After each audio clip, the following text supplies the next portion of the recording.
Merci d'être présent et moi je suis heureux de vous accueillir à cette partie publique du pôle animal puisque auparavant de 14h30 ou de 15h à 16h30 on avait les assemblées des filières et le pôle animal a la vocation d'avoir un regard plus large que les filières en tant que telles. Et donc cette vocation du pôle animal c'est de trouver d'avoir une action tournée vers la création de valeur, une action d'experts. Alors l'ensemble du pôle animal, des filières, nous voulons être demain des experts sur l'ensemble des filières carnées et de cette mise en cohérence aussi de cette expertise.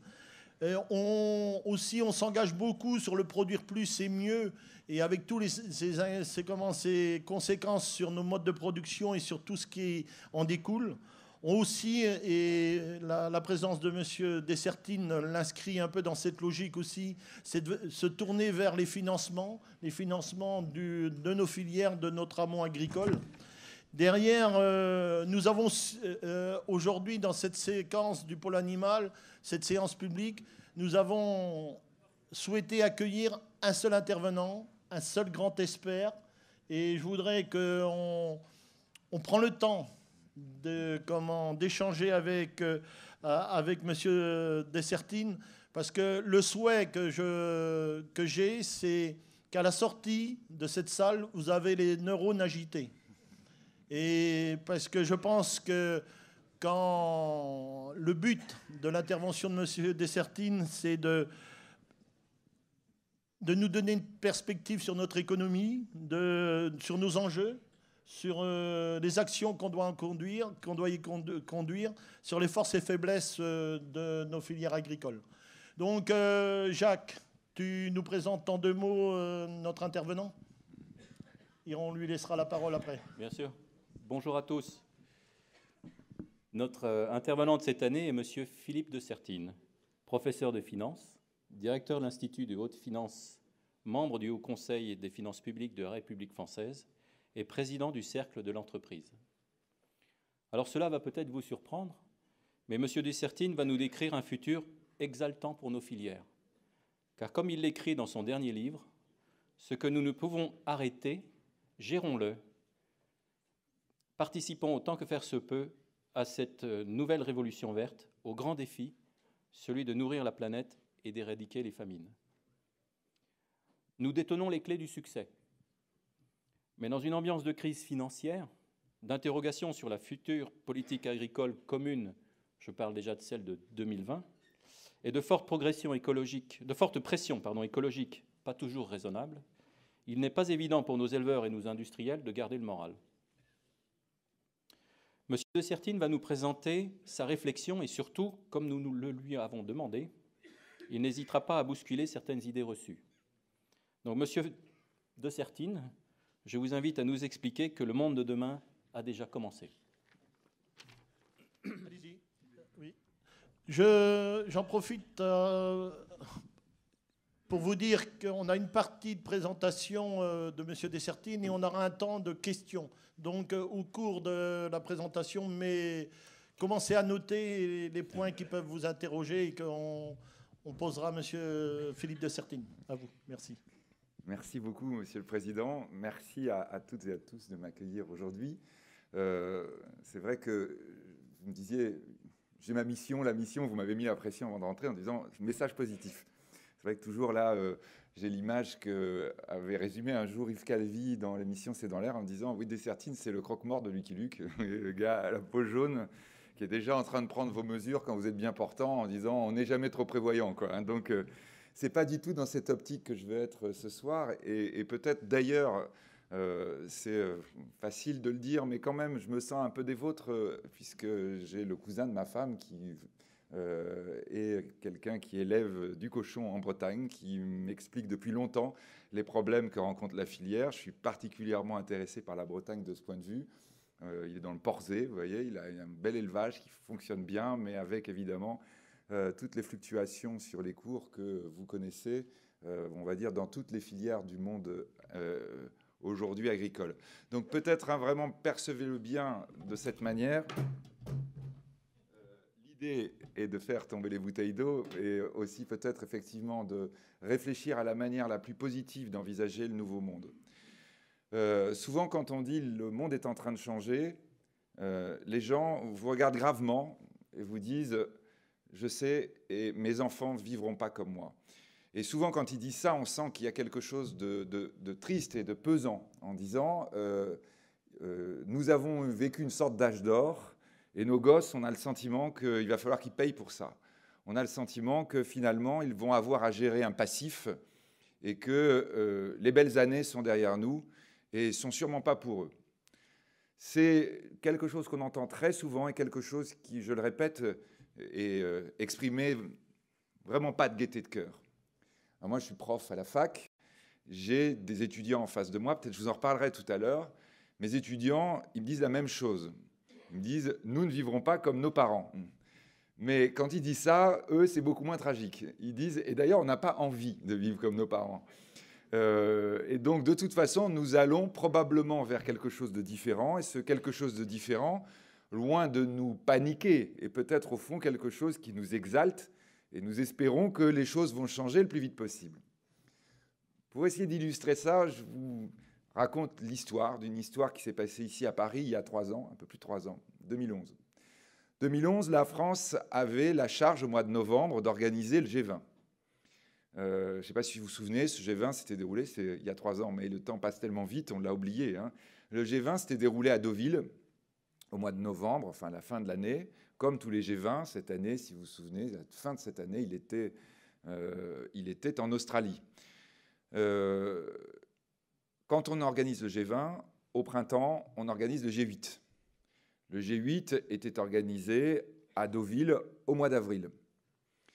Au mois d'avril, à Deauville, il pleuvait des cordes, il faisait très gris, il faisait très froid, l'atmosphère était glaciale.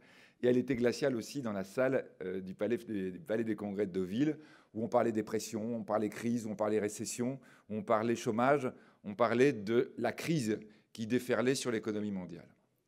Au mois de novembre, à Cannes, on espérait que ce serait mieux. Au mois de novembre, à Cannes, ce fut pire. Il faisait encore plus froid, il pleuvait encore plus fort. Et il faut bien le dire, la crise était encore pire à ce moment-là. On était dans une situation assez dramatique. Si vous vous souvenez bien, le dimanche précédent du G20, le Premier ministre grec avait annoncé un référendum en Grèce qui avait glacé tout le monde. On va dire les choses ont changé, mais enfin, on a des élections en Grèce là qui vont se produire aujourd'hui et qui sont pas loin de glacer tout le monde à nouveau.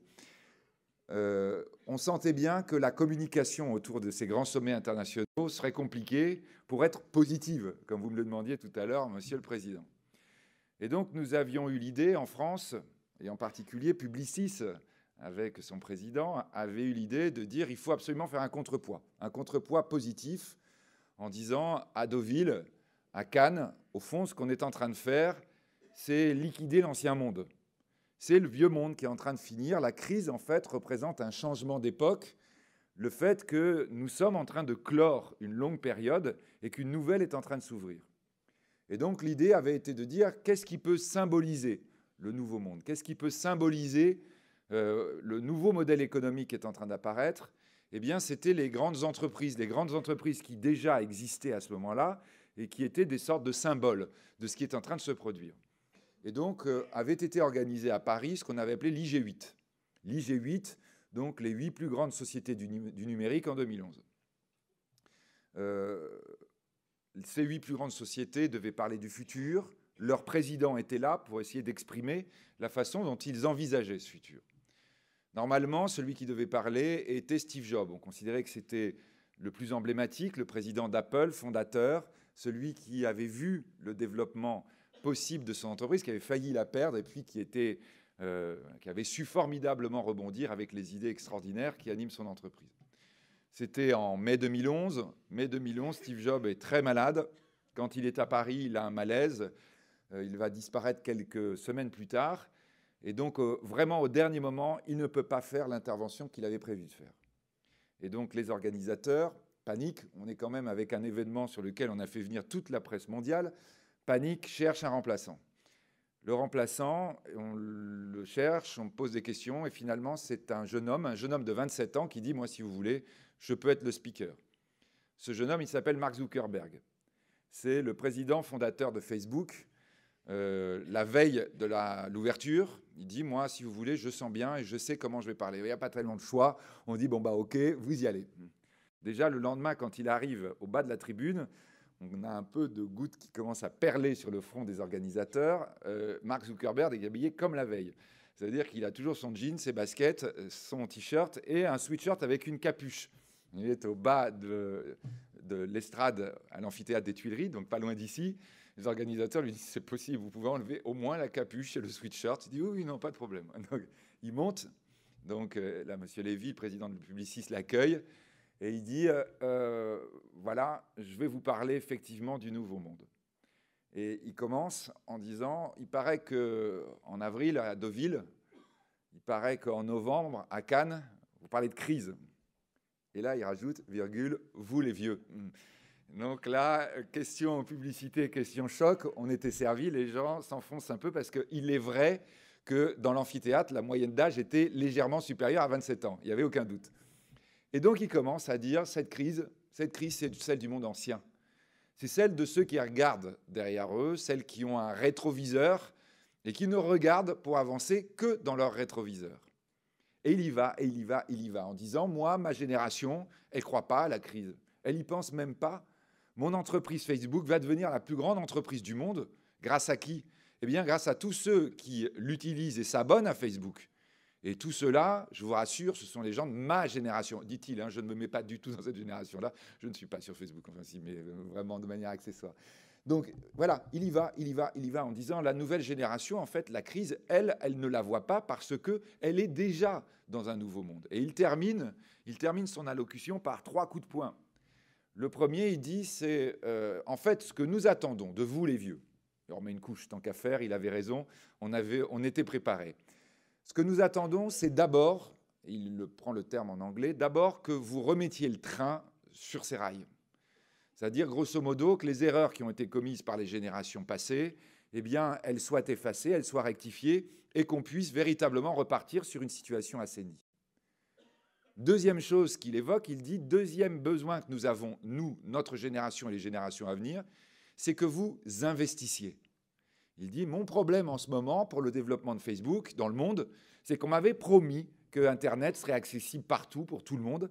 Et il dit, même dans les pays les plus développés, eh bien, il y a des grands bouts de territoire où la fibre optique, par exemple, n'a pas été installée et on n'a pas Internet. Du coup, c'est ça qui gêne mon développement. On a besoin que vous investissiez dans le futur. À l'époque, d'ailleurs, c'était en 2011, c'était il y a très très longtemps, il dit d'ailleurs, si je regarde l'argent que vous avez mis pour sauver les banques, et l'argent que représenterait un investissement massif dans le monde pour permettre l'accès à Internet, je me rends compte quand même qu'on n'aimait pas dans la même échelle. Et que l'investissement, c'est grosso modo 100 fois moins que ce que vous avez mis pour sauver les banques de l'ancien monde. Et puis il termine son allocution par le troisième coup de poing, mais au fond celui qui a fait le plus de bien, en disant la dernière chose dont on a besoin, la dernière chose dont moi j'ai besoin, Mark Zuckerberg, créateur de Facebook, c'est que vous, les vieux, vous ayez confiance. Vous ayez confiance dans la jeune génération pour inventer le monde qui lui conviendra.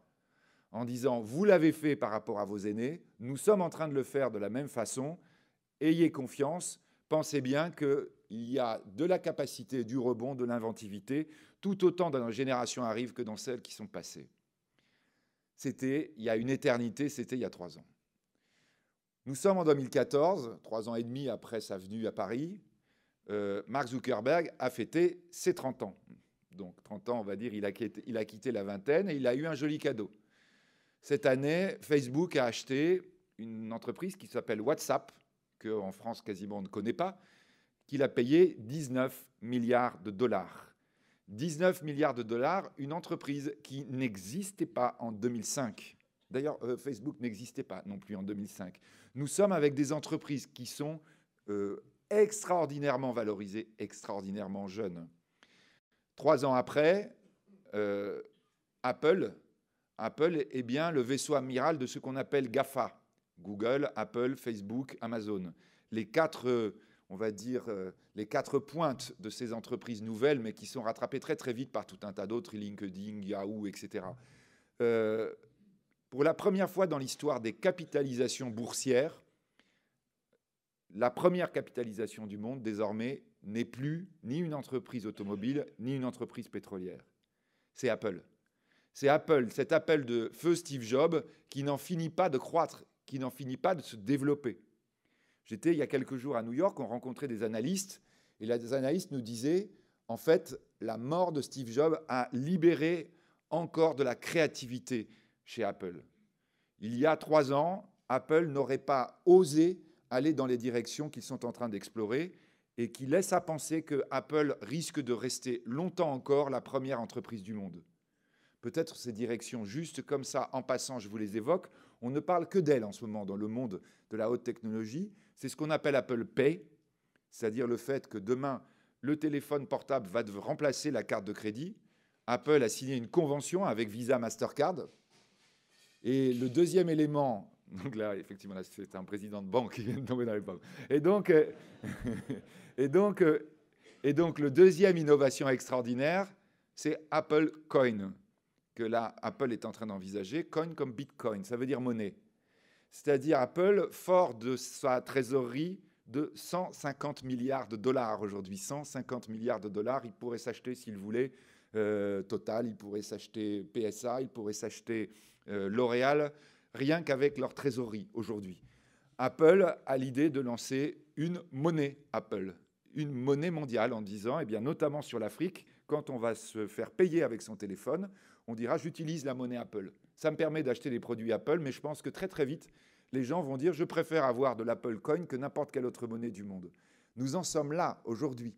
Quand nous parlons du nouveau monde, nous en sommes au point où ces entreprises géantes, Apple n'existait pas en 1970, ces entreprises géantes sont en train de non seulement dévorer le monde, mais même prendre la place par certains points de ce qui était autrefois le rôle de l'État. Apple a un grand concurrent dans la capitalisation boursière. Son grand concurrent, celle que Apple considère comme étant vraiment la compagnie la plus dangereuse de l'avenir, c'est Google. Google, à qui nous confions depuis des années toutes nos données, qui sont son plus grand capital et qui lui permettent aujourd'hui de lever des fonds astronomiques et de devenir le premier capitaliste du monde. Google, d'ailleurs, il faut le noter, vous l'avez peut-être vu il y a 15 jours, a répondu en fait à sa façon. C'est la génération qui répond à Mark Zuckerberg. Qu'est-ce qu'ils ont fait? Ils ont commencé à lancer pour la première fois des ballons dans la haute atmosphère pour permettre justement à la planète entière d'avoir accès à Internet. Nous en sommes là, oui, nous en sommes là quelques années plus tard. Je vous parlais de GAFA, nous pourrions même dire aujourd'hui GAFA A, puisque dans cette année 2014, nous avons connu la plus grande introduction boursière de tous les temps. Toutes ces nouvelles, souvent, vous les avez, mais on les oublie trop vite. La plus grande introduction boursière de tous les temps, c'est une entreprise qui s'appelle Alibaba, qui est une entreprise des nouvelles technologies, qui va proposer une nouvelle façon de vendre sans boutique, qui va proposer aussi des nouveaux produits financiers sans boutique, sans banque. Alibaba a juste comme champ d'expérience la Chine. La Chine et très vite l'Inde. Eh bien, cette société, aujourd'hui, quand elle a voulu s'introduire en bourse, a levé le plus d'argent qu'on n'avait jamais levé dans une introduction en bourse de toute l'histoire. Nous en sommes là, 3 ans après. Même Mark Zuckerberg, en 2011, n'imaginait pas que les choses allaient aller si vite. 3 ans après, de l'autre côté, eh bien, le vieux monde n'en finit pas de mourir.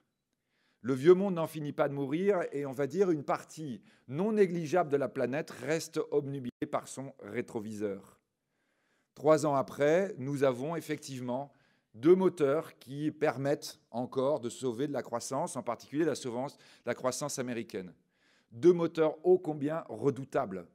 2 moteurs qui peuvent s'assimiler plutôt à ces médicaments que l'on prend quand on est très malade et que vous avez sous perfusion une sorte d'euphorie qui vous laisse penser que vous êtes en pleine santé alors qu'en réalité, les médecins voudraient vous retenir encore en disant « vous êtes loin, très loin d'être guéri ».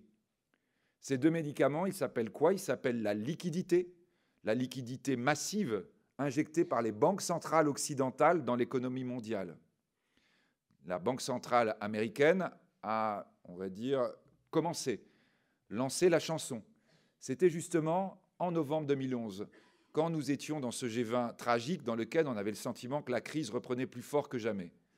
Depuis, la Banque centrale américaine avait décidé d'injecter chaque mois 93 milliards de dollars. 93 milliards de dollars, parfois ça ne dit rien. Il faut se souvenir que le New Deal de Roosevelt, dans les années 30, en 8 ans, ça avait été en dollars d'aujourd'hui. À l'époque, c'était 7 milliards. Mais en dollars d'aujourd'hui, c'était 100 milliards de dollars. Nous avons fait, depuis novembre 2011, un New Deal par mois aux États-Unis. Un New Deal par mois. Nous ne sommes plus dans de la mesure non conventionnelle, comme on l'appelle avec pudeur.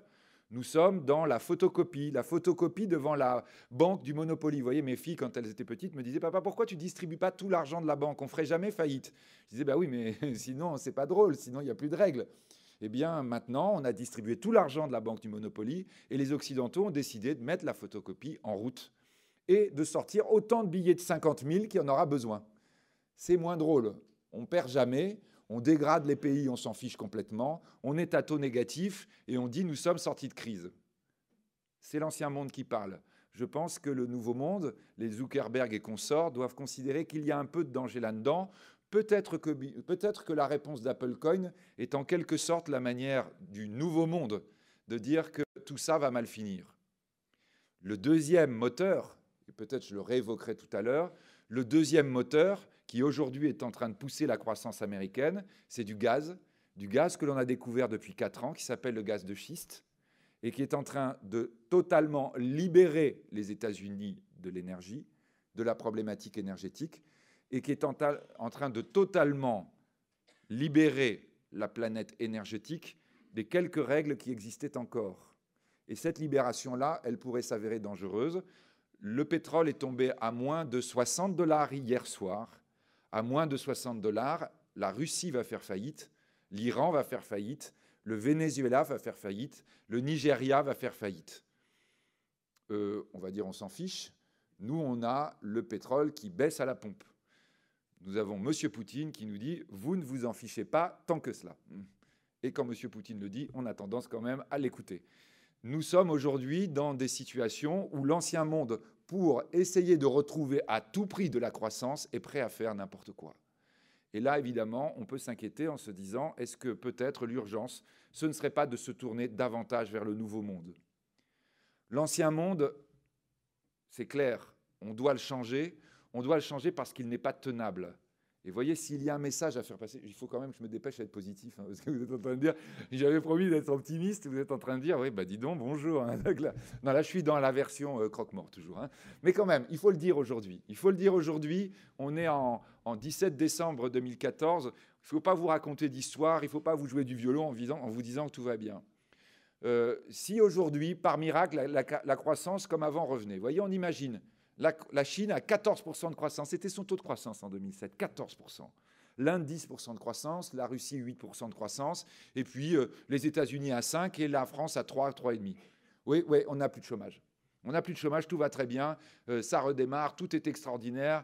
La planète explose. La planète explose. Si jamais juste la Chine, la population chinoise commence à consommer comme un occidental, je ne dirais même pas comme un Américain, comme un Français. Vous voyez qu'ils ont le même équipement que nous en télévision, en climatiseur, en chauffage, en automobile, en ordinateur. Juste 1,3 milliard de Chinois qui deviennent des Occidentaux, la planète pète.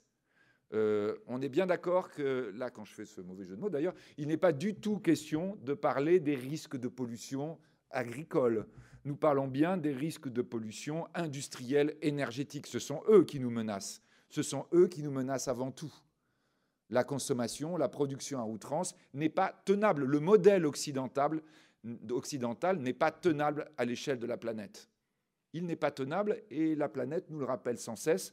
Je sais, quand on fait des émissions à la télévision et qu'on cite le GIEC, immédiatement, on a des mails et des téléphones, des coups de téléphone et des courriers vous disant que vous êtes un vendu, un acheté, ce sont des gens non neutres, etc. Donc je ne vais même pas citer le GIEC, je vais juste dire que cette année, les catastrophes naturelles ont coûté 113 milliards aux sociétés d'assurance. Le chiffre est sorti aujourd'hui. Elles avaient coûté, il y a 15 ans, 4 milliards. Et que tous les ans, on voit le coût qui augmente, qui augmente, qui augmente. Et ça n'est pas fini. Ça veut dire quoi? Ça veut dire qu'il faut inventer un nouveau modèle. Ça veut dire qu'il faut inventer un nouveau modèle à l'échelle de la planète.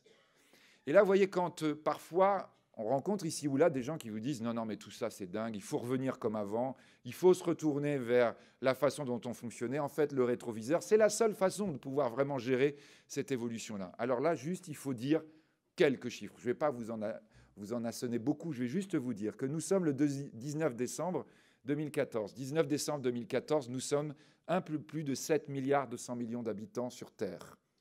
Un peu plus de 7 milliards 200 millions, vous l'aviez oublié, mais vous voyez, cette année, vous êtes très nombreux, dans le COP de France, c'est le reflet de l'augmentation de la population dont je plaisante. 7 milliards 200 millions, c'est, écoutez-moi bien, 1 milliard 200 millions de plus qu'en 1999, que tout au début de l'an 2000. Vous vous en souvenez, l'an 2000, c'était il n'y a pas longtemps. Eh bien, nous étions 6 milliards à l'époque. Nous avons gagné 1 milliard 200 millions, c'est l'équivalent de la population de la planète en 1850. On a gagné une planète en 15 ans de 1850. En 1950, vous voyez les fameuses 30 glorieuses, souvent les gens disent « Ah ben on voudrait bien que ce soit les 30 glorieuses à nouveau ». 1950, nous étions 2,5 milliards d'habitants. 2,5 milliards. C'est-à-dire nous sommes en train de multiplier par 3 depuis 1900. Il y a 3 terres, l'une à côté de l'autre. Et donc lorsqu'on était en train de regarder les solutions qui existaient en 1950, c'est simple, elles sont inapplicables aujourd'hui, inapplicables.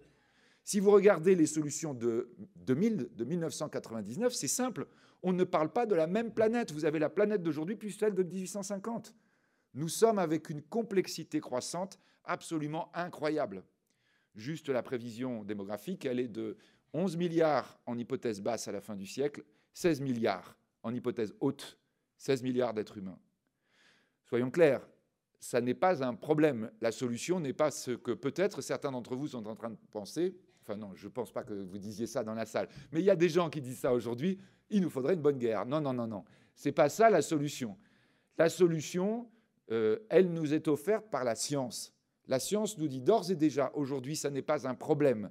11 milliards. La science d'aujourd'hui nous dit c'est gérable, 11 milliards d'habitants. Mais simplement, ce sera gérable avec la science. Ce n'est pas gérable avec, évidemment, on va dire, pour aller très très loin, les arcs et les flèches ou les haches en silex. C'est gérable avec les connaissances des 7 milliards, des cerveaux de 7 milliards 200 millions d'êtres humains. Juste comme ça, quelques chiffres rapides. 7 milliards 200 millions aujourd'hui, c'est à la seconde, vous m'entendez bien, à la seconde, 156 000 litres de pétrole brûlés, chaque seconde. Donc là, vous comptez depuis qu'on a commencé à parler, vous imaginez ce qu'on a brûlé depuis le début de cette intervention. C'est, dans le même temps, 136 000 litres d'eau. C'est intéressant, hein, on consomme plus de litres de pétrole que de litres d'eau. Vous me direz, l'eau, au moins, elle peut être recyclée. Le pétrole, lui, il est brûlé. On est d'accord. C'est peut-être à la seconde aussi un chiffre qui vous intéresse, 21 500 kilos de blé. Je suis désolé, hein, c'est pour l'autre côté, hein, c'est pour les céréaliers. Je reste toujours dans les grains en disant 14 500 kilos de riz à la seconde, chaque seconde sur cette planète. Voilà ce qui est consommé. On peut avoir tous les raisonnements sur le passé que l'on veut. On peut avoir toutes les visions en disant « autrefois c'était bien, maintenant c'est compliqué ». De toute façon, avec ces chiffres, on doit changer de modèle, ça ne fait aucun doute. On doit changer de modèle. Alors la grande et belle et bonne nouvelle que nous adressons à nos jeunes générations, donc ça y est, j'arrête les mauvaises nouvelles, quoique, mais la grande et belle et bonne nouvelle que l'on doit donner à nos jeunes générations, c'est ce que je vous disais à l'instant, c'est que la science nous propose la solution.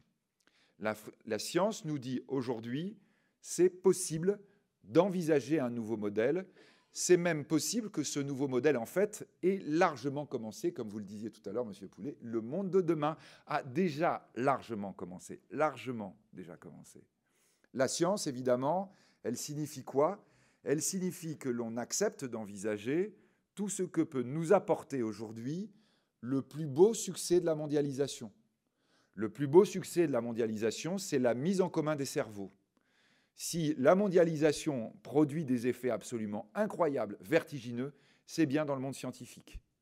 Jamais, vous m'entendez bien, jamais dans l'histoire humaine, et là on a des comparaisons qui sont assez importantes, même en remontant jusqu'aux pyramides, jamais l'humanité n'a travaillé autant de son cerveau qu'en 2014, jamais elle n'a produit autant de découvertes foudroyantes qu'en 2014. Et là, pour le coup, ce sera encore plus fort en 2015, on en est absolument sûr, on en est absolument certain. Jamais l'humanité n'a été aussi vite dans sa collaboration, jamais l'humanité n'a été aussi forte dans des avancées scientifiques qui se transforment ensuite en avancées économiques. Non seulement la science progresse à vitesse vertigineuse, mais en plus, elle est recyclée de plus en plus vite par le monde économique.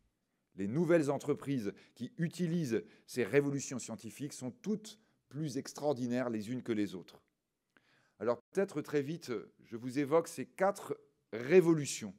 Quand je dis révolution, le terme veut volontairement faire référence à, non pas la Révolution française, mais ce qu'on appelle en économie la révolution industrielle. Le plus grand progrès qu'on ait jamais vu dans l'histoire économique, là aussi, en tout cas, de mémoire de statisticiens ou de mémoire d'économistes. Vous me direz, ils n'en ont pas beaucoup, mais enfin quand même, on a des livres et on a des références. La révolution industrielle a complètement bouleversé le monde. Elle a d'ailleurs conduit pendant pratiquement un siècle et demi à ce que l'équilibre d'avant soit bouleversé. L'équilibre d'autrefois, c'était un équilibre démographique. Les plus grandes puissances étaient toujours celles où il y avait le plus de monde. Vous voyez, en 1820, la première puissance du monde s'appelait la Chine, la deuxième puissance du monde s'appelait l'Inde. La révolution industrielle a fait que tout d'un coup, vous avez des pays beaucoup, beaucoup plus petits démographiquement qui deviennent les premières puissances du monde et qui vont le rester pendant pratiquement 100 ans. Cette révolution industrielle, on considère que les 4 révolutions que je vais vous évoquer est très légèrement inférieure à chacune d'elles. Nous avons aujourd'hui en marche 4 révolutions qui sont chacune plus foudroyantes encore que la révolution industrielle que nous avons connue au XIXe siècle et au début du XXe. Plus foudroyante encore.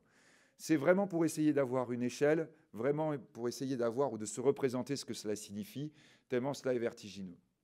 Ces 4, je vais les évoquer l'une après l'autre en m'intéressant à la 4e et dernière un peu plus longuement, puisqu'elle nous concerne. La 4e, c'est l'agriculture. L'agriculture est l'un des immenses champs de révolution scientifique, de révolution économique, qui est l'avenir de la planète. Je vais y revenir après, j'espère l'avenir de la France, j'espère l'avenir de l'Europe. Mais ça fait aucun doute, c'est un des 4 axes aussi importants que les 3 autres. Les 3 autres, quels sont-ils ? Les biotechnologies, l'énergie, le numérique.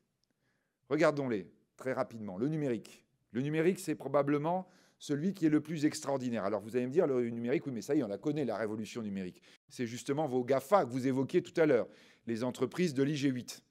Non, non, ça c'était la première vague de la révolution du numérique.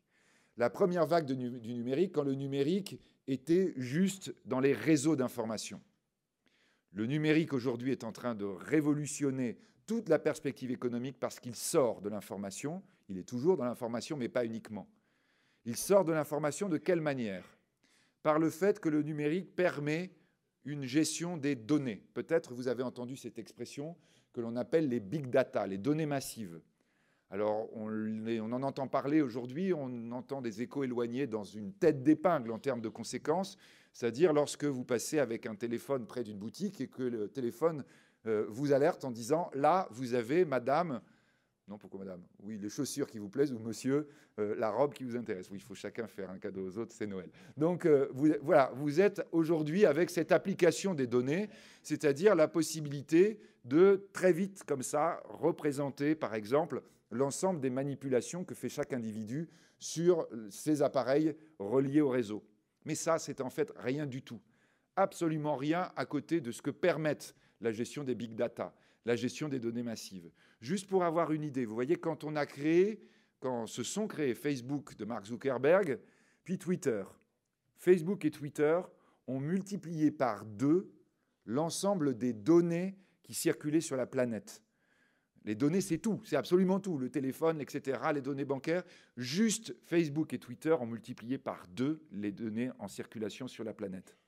Eh bien, aujourd'hui, en 2014, toutes ces données, y compris Facebook et Twitter, vont être multipliées par 2 à nouveau, rien que par l'apparition d'un projet de la science mondiale qui s'appelle le Grand Télescope. Vous n'en avez pas vraiment entendu parler. Le Grand Télescope mondial, à lui seul, va produire autant de données que celles que nous produisons sur toute la planète, tous éléments, toute activité confondue. Les big data, c'est ça. C'est quelque chose qui est tellement incroyable que même les scientifiques qui en parlent ont le vertige et ont du mal à vous exprimer la vitesse à laquelle les choses sont en train de changer. En fait, les big data vont permettre quoi ? Elles vont permettre la nouvelle ère de la robotisation. La grande évolution à laquelle nous allons être confrontés, et nous sommes déjà confrontés, c'est l'arrivée d'une robotisation tous azimuts, d'une robotisation, on va dire, du terrain. Jusqu'à maintenant, les robots étaient utilisés principalement par des grosses structures parce qu'ils valaient cher. Les big data vont permettre maintenant d'avoir des robots partout et avoir des robots pas chers utilisés par toutes les activités. La robotisation est une révolution en marche à elle seule. Quand j'étais en train d'évoquer la révolution du numérique, rien que cet aspect de la robotisation est incroyable. Alors, je cite toujours un des robots en ce moment les plus fascinants, mais c'est aussi juste un seul exemple, c'est celui de l'imprimante 3D. L'imprimante 3D, elle permet pratiquement de reproduire tout ce qu'on veut. Déjà, une grande partie des prothèses qu'on peut implanter chez les patients, des prothèses médicales, sont fabriquées par de l'imprimante 3D qui est en train de prendre tout le marché de la prothèse médicale, et notamment de la prothèse orthopédique. L'imprimante 3D est déjà une révolution en marche dans la prothèse dentaire. En ce moment, à Bercy, nous sommes en train de travailler sur la question très importante des professions réglementées, et dedans, il y a les prothésistes dentaires. Et là, nous avons beaucoup de scientifiques qui nous ont dit « mais vous embêtez pas, les prothésistes dentaires, ils sont en train de disparaître, malheureusement pour eux, naturellement, parce que, ça y est, les dentistes commencent à s'équiper en imprimante 3D qui reproduit de la prothèse dentaire à toute vitesse. » Bon, on réglemente quand même au cas où, mais sincèrement, je pense que quand la réglementation va sortir, déjà, elle sera sans utilité, ou en tout cas sans destination. Début de cette année 2014, avec une imprimante 3D, une université américaine a réussi à produire de la viande. De la viande, oui, c'est celle que vous allez goûter ce soir, je crois. Là, quand même, hein, là, vous allez dire, là, ils nous sapent totalement le moral. Non, rassurez-vous, on ne la consomme pas. En revanche, avec de l'imprimante 3D, on produit de la peau. Et ça, c'est en train de laisser envisager des révolutions absolues dans le traitement des grands brûlés. Aujourd'hui, nous en sommes là. Nous en sommes à un point où cette robotisation est absolument inouïe, absolument extraordinaire. Des entreprises américaines en cette année 2014 qui utilisent des imprimantes 3D ont décidé elles-mêmes, hein, ce n'est pas ni l'État ni le ministère de l'Industrie locale qui les a poussées à le faire, elles ont décidé entre elles de signer une convention. Une convention qui est relativement simple, mais qu'elles appliquent et qui a un succès absolument extraordinaire aux États-Unis. Cette convention, elle dit que tous les soirs, ces entreprises doivent fermer à 18 h. Alors vous dites, oui, alors là, c'est une convention révolutionnaire, on connaît ça déjà depuis quelque temps en Europe et en France. Non, non, attention, parce que la convention dit elle ferme à 18 h, elle réouvre à 18h01, avec à l'intérieur de l'entreprise les ingénieurs ou les gens qui travaillent sur l'imprimante 3D qui bénévolement restent à peu près jusqu'à 23 h. Pourquoi c'est ouvert à 21h01? Pour que le grand public puisse venir. Et que le grand public puisse poser des questions en disant « je voudrais produire ce bouclier en imprimante 3D, est-ce que c'est possible ?» Et là, l'ingénieur dit « oui, c'est possible, je vous explique comment il faut envisager la chose, je vous explique comment ça marche, etc. » C'est-à-dire que ces entreprises américaines sont parties dans l'idée que la révolution, elle va partir du terrain, que nous sommes bien dans une nouvelle révolution industrielle, comme, on va dire, dans les années de l'entre-deux-guerres ou comme dans les années d'avant Première Guerre mondiale. Nous sommes dans le moment où chacun peut se dire « j'ai un projet insensé qui va pouvoir devenir concret ». À 23 h, quand ces entreprises ferment leurs portes, il y a tout un tas de gens qui attendent les visiteurs. Ces tas de gens qui attendent les visiteurs, ce sont les financiers américains, qui disent « alors, il vous a dit quoi, l'ingénieur? C'est possible de fabriquer le truc? Bon, très bien, il vous faut combien ?» Et là, on est en train d'injecter l'argent aujourd'hui dans la nouvelle robotisation.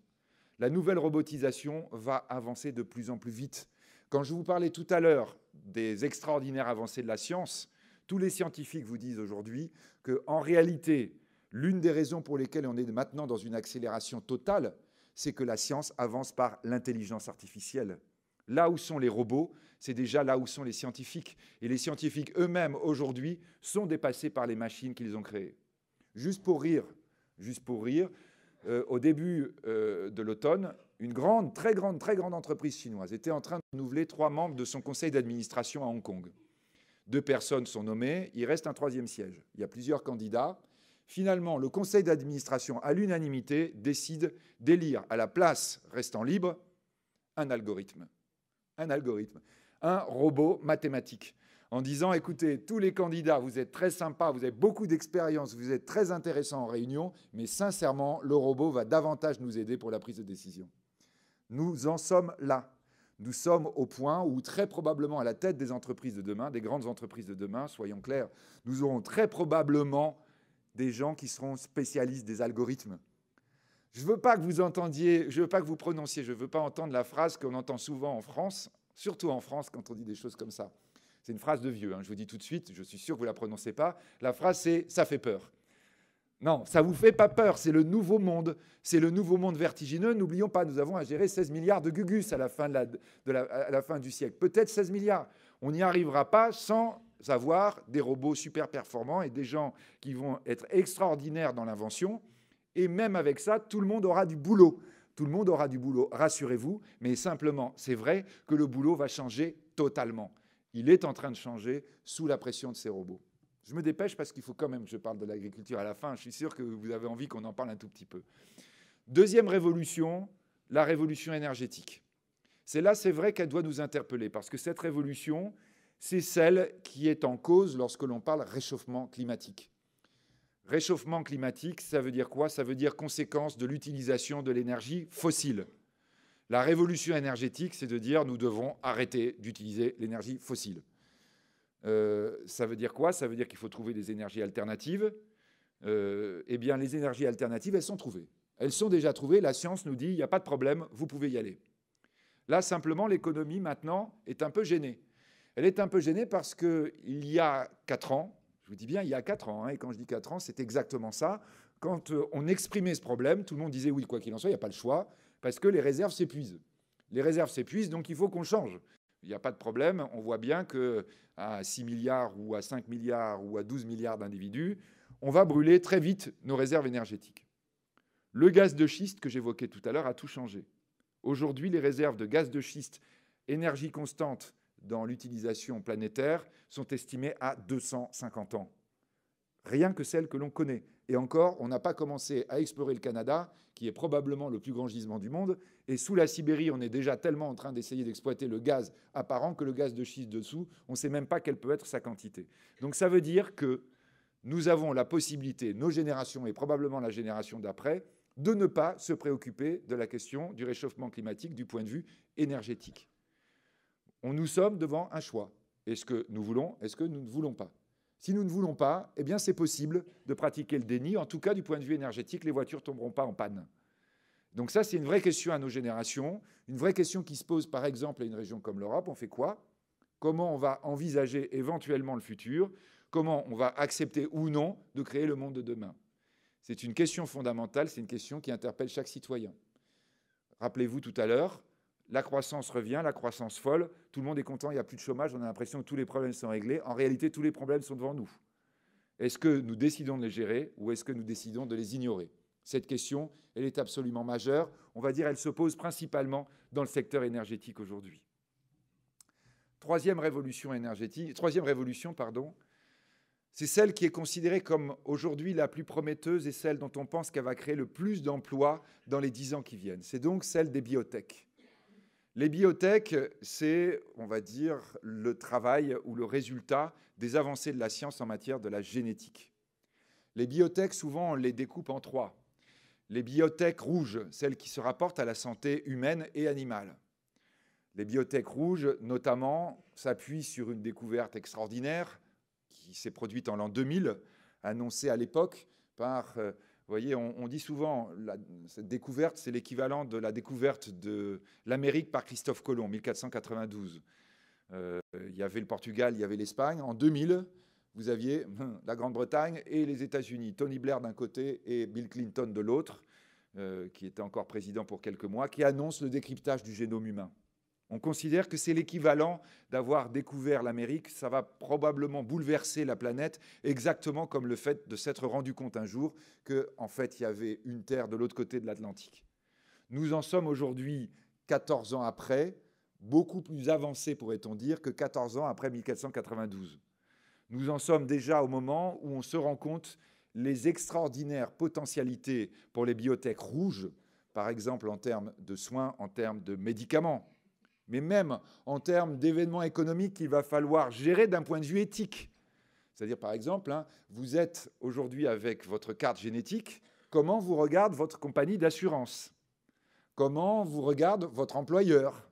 en disant dans votre carte génétique, je vois tous les risques que vous avez de développer un certain nombre de maladies qui risquent de me faire perdre de l'argent si vous êtes malade quand vous êtes embauché chez moi. Nous avons évidemment déjà ces possibilités. Et ça veut dire qu'il va falloir réfléchir à la manière dont nous allons devoir gérer le monde de demain du point de vue éthique. Mais ces bouleversements, quoi qu'il en soit, ils sont absolument extraordinaires en termes de retombées, en termes de création d'entreprises. Google, que j'évoquais tout à l'heure, a annoncé cette année qu'ils achetaient toutes les biotech à vendre, où qu'elles soient dans le monde. Le président de Google a dit, sur toutes ces biotech que nous allons acheter, 99 sur 100 vont disparaître. Mais la seule que nous conserverons va nous permettre de dépasser Apple et de devenir la première entreprise du monde. Les biotech sont l'immense défi. L'immense défi dans les biotech blanches, celles qui se rapportent à la production industrielle. J'évoquais le robot tout à l'heure. L'autre grande révolution dans l'industrie sera l'utilisation des biotech, de la génétique, de l'analyse que l'on peut faire du point de vue scientifique, de l'ensemble des composantes de l'air, de l'ensemble des composantes des matières, de tout ce que la génétique peut apporter aussi dans l'industrie.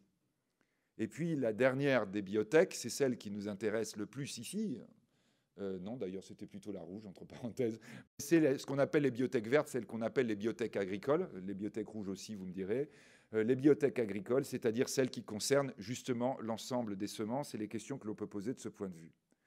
Aujourd'hui, la génétique est le premier segment de création de start-up dans le monde, après le numérique, mais en train de remonter très très vite le numérique et en train de devenir très probablement demain le premier créateur d'emplois dans le monde. Les biotech, il faut le dire, il faut le rappeler, sont un segment sur lequel la France est extrêmement forte. Nos scientifiques sont formidables. Nous allons avoir, par exemple, à Las Vegas, comme chaque année, une rencontre des biotech au début de cette année. Et nous allons avoir le problème que nous avons rencontré déjà les années précédentes, c'est-à-dire on est très très bon, nous, pour les pousses, voyez, pour le démarrage, c'est-à-dire commencer à semer la graine, on met de l'argent un petit peu des régions, machin, etc. Et la boîte se développe. Et puis après, elle va à Las Vegas ou elle va à San Francisco, où vous avez les grandes rencontres. Elle fait la présentation. Vous avez les scientifiques, je vous assure que malheureusement c'est vrai, vous avez les scientifiques français qui ont enlevé leur blouse blanche et qui expliquent sur un schéma comme ici ce qu'ils sont en train de développer. Ils sont très très applaudis. Et quand ils descendent l'estrade, ils retrouvent les mêmes gens que j'évoquais tout à l'heure à la sortie des usines. C'est les financiers américains qui leur disent « Votre projet est génial. Vous voulez combien ?» Oh, bah, vous savez, je viens de recevoir 6 millions d'euros de subventions en France. Ils vous regardent en disant « Non, nous, on vous propose par 100 millions. On pense qu'il faut au moins 300 millions non, pour démarrer. » Alors là, évidemment, le Français, il dit 300 millions d'euros. Ah non, c'est des dollars, hein, ça fait 250 millions d'euros. Ah bon, vous les avez demain. D'ailleurs, on a déjà votre terrain là à côté, parce que bien sûr, hein, évidemment, on va vous apporter l'argent, mais ce serait mieux que vous installiez à côté. Les grandes biotech françaises sont en train de se développer quand elles démarrent vraiment et qu'elles fonctionnent bien. Les 1% qui vont donner lieu aux géants de demain, eh bien, elles commencent à croître en France et elles partent se développer aux États-Unis. C'est ça que nous constatons aujourd'hui et c'est ça, évidemment, qui doit nous angoisser beaucoup, nous, Français, quand nous sommes en train de parler d'investissement. Et donc, j'en arrive à la 4e révolution, celle qui nous intéresse le plus, la révolution agricole. C'est le plus grand défi. Quand aujourd'hui on est en train de dire nous devons inventer un modèle économique humaniste, c'est évident que la première préoccupation que nous demandent les jeunes générations, c'est de nous préoccuper, de nourrir et d'abreuver en eau potable ces milliards de gens qui vont peupler la planète. C'est ça, évidemment, le premier défi. Et quand on va parler agriculture, quand on va parler humanisme, on va parler d'abord de cette question qui est celle par laquelle on doit commencer le raisonnement. On pourra parler de toutes les autres une fois qu'on aura résolu celle-là. Donc ça veut dire quoi, ça? Eh bien, ça veut dire qu'évidemment, l'agriculture, qui est en charge de ce défi, est considérée comme étant le secteur économique, on va dire, à privilégier entre tous. Sur toute la planète, tout le monde dit qu'il faut investir dans le secteur agricole. Attention, évidemment, il faut investir dans les nouvelles technologies, dans ce que fait la science du point de vue agricole. Lorsque vous regardez le nord de l'Europe, c'est pas loin d'ici, vous avez des gens qui sont mais plus qu'écolos et néanmoins plus que scientifiques dans l'agriculture. En disant, le défi, c'est évidemment de s'appuyer sur la manière dont la communauté humaine, la communauté des cerveaux est en train d'inventer des solutions. Inventer des solutions, inventer la technologie qui va permettre à l'agriculture de se développer. Aujourd'hui, on peut considérer que l'agriculture est l'un des 4 secteurs dans lesquels les nouvelles technologies sont le plus aujourd'hui appliquées et sont le plus sujettes à développement. Des grands groupes aujourd'hui ne travaillent que sur des nouvelles technologies dans l'agriculture. Ça veut dire quoi, ça? Eh bien, ça veut dire que l'énorme défi que doit relever l'agriculture, c'est le défi de l'investissement. Nous sommes aujourd'hui au moment où inventer un nouveau modèle va supposer un investissement massif. Un investissement comparable à celui que nous avons connu dans l'industrie quand est apparue la révolution industrielle. Je vous disais bien, nous sommes dans le même type de révolution. Nous sommes dans le même type de moment historique où il va falloir concentrer des efforts gigantesques de la richesse accumulée pour développer encore les nouvelles technologies, l'approche scientifique autour de l'agriculture.